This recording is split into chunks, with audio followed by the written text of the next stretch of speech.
For a fortnight now, Kerala is the national news topper, thanks to the Kerala story, the movie. But that's hardly news for Keralites, who are somehow the flavor, not just nationally, but globally through the year. Like this week, Keralite Abhilash Tomy coming second in the Golden Globe race, considered the most challenging sporting event anywhere on earth. Circumnavigating the earth, which is about 48,000 kilometers in solo sailing over 236 days. Or like last week, Argentina ambassador Hugo Javier Gobi handing over a team jersey of the World Cup winning Argentina team to the Kerala Chief Minister for Kerala's support to the Argentina team. I could personally feel the Kerala flavor on the ground while traveling in Israel last week, with such warmth extended just because I'm a Keralite, which is because Kerala's nurses and caregivers are the toast of the whole of Israel. So much so that at the Israeli border crossing full of tourists, only my wife Lekha and I were allowed a selfie by the Israeli soldiers at a checkpoint which is a no photography zone. Now that's the global Kerala flavor. Then there is the Indian movie The Kerala Story, which is another story.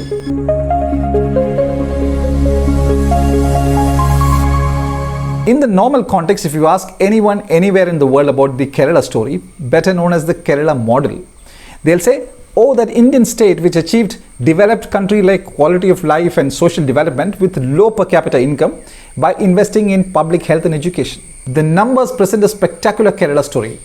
Maternal mortality, which is the number of maternal deaths per 100,000 births. India 97, Kerala 19. Infant mortality, which is the number of deaths per 1,000 births. India 28, Kerala 6. Percentage of births without medical assistance. India 4.5, Kerala 0.1, which means 99.9% of deliveries in Kerala are institutional deliveries. And female life expectancy, India 73, Kerala 79. In fact, male or female, life expectancy in Kerala is the highest in India. If you want to live the longest, be born a Keralite. Only in male life expectancy, Delhi matches Kerala at 73.5 years. The Kerala literacy story is perhaps even better known. Kerala achieved 100% literacy in 1991. A good 30 years later, the National Family Health Survey, NFHS 5, for 2019-21, puts India's literacy rate at 77.7%. More than just literacy and social development, the real Kerala story is about free speech, liberal thinking and a global outlook, facilitating Keralites to be more global citizens, seeing the larger universal picture. Which is why at a time when India is cutting out inconvenient portions of history from its textbooks, Kerala has decided to retain the emergency, the Gujarat riots, the Gandhi assassination, the Narmada Bachao Andolan, the Dalit Panthers, the Bharatiya Kisan Union, and of course the Mughals in its textbooks for students. Given that profile of an open and liberal society, Keralites are astounded how all of India can let out a collective sigh of shock when a film claims that 32,000 women from Kerala have been converted to Islam and trafficked for ISIS. 32,000? Cut a zero and say 3,200? Even that sounds outrageous. How about 320? Well, for context, Kerala Chief Minister Pinarayi Vijayan had said in 2021 that of the 100 odd Keralites who had joined the ISIS, a majority were from the Muslim community. Of the 100 odd, 72 were already based abroad when they joined ISIS, and of the remaining 28, only 5 were converted from non-Muslim communities. 5 being inflated into 32,000? The truth is somewhere in between, but even those who believe in 3,200 have no clue about Kerala. Most surprising is this report in the Times of India, which says, we already know Sudipto Sen's film has faced criticism for alleged factual inaccuracies, but the box office numbers seem to be working well for it. Look at that, allegedly riddled with inaccuracies, but working well in collections. Imagine a nation being shocked knowing the figures are inaccurate. In fact, Keralites are worried about the India story. For example, Keralites wonder what's been happening in Manipur for so many days. Keralites are dumbstruck reading 41,621 women have gone missing in Gujarat in 5 years from 2016 to 2020. And these are not some fictitious film script, but NCRB data, National Crime Records Bureau data, and wonder if this would make a shocking film based on real numbers. Keralites are appalled how Olympic medal winning wrestlers are made to fight on the streets in Delhi to get justice for their sexually abused colleagues, and downright dismayed how a PT Usha is not supportive of their cause. Keralites call a spade, so social media emotion in Kerala says that PT Usha will have to run all her remaining life to get back her reputation as Kerala's most famous and much loved sportsperson.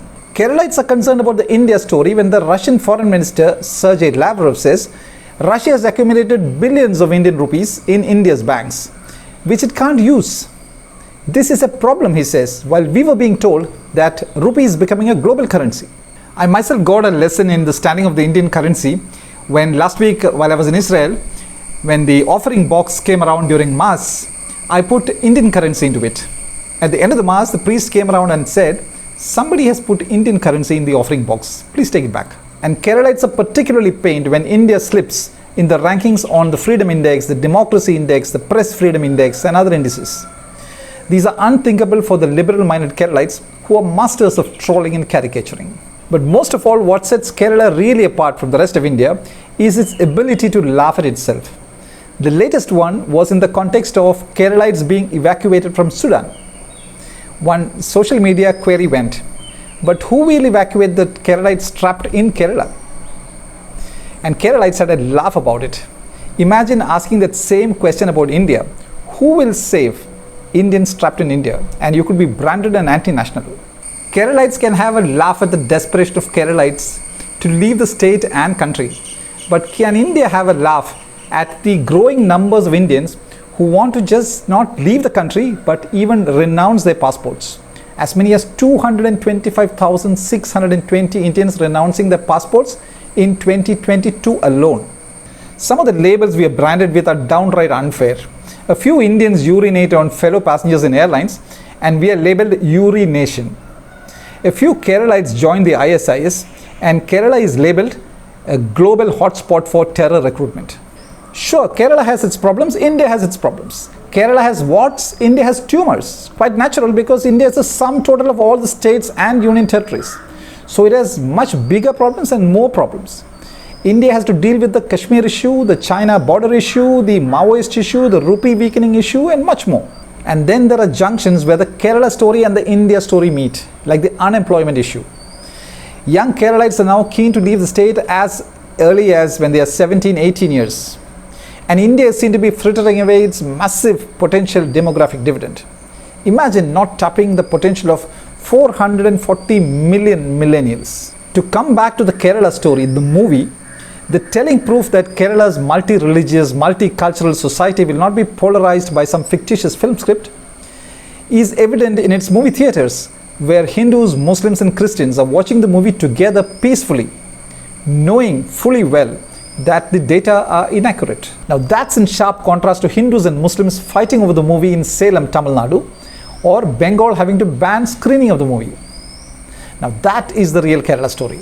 If you like facts, let me leave you with the latest example of Keralites' ability to engage in unending ideological debates and simultaneously embrace human values, cutting across politics, religion, caste or ideology. Last week, when a 23-year-old Democratic Youth Federation of India activist Platharayil Kailas Nath went brain dead after a bike accident, his family members decided to donate his organs. 7 of them. His heart, liver, 2 eyes, 2 kidneys and pancreas. The recipients of the organs did not ask if the organ belonged to a Hindu, Christian, Muslim, rationalist or a budding young communist. They found the organ to be flesh, blood and 100% human. How about that for a factual and heart-throbbing Kerala story? Rest in peace, Kailas Nath, and rest happy. Your state is doing fine.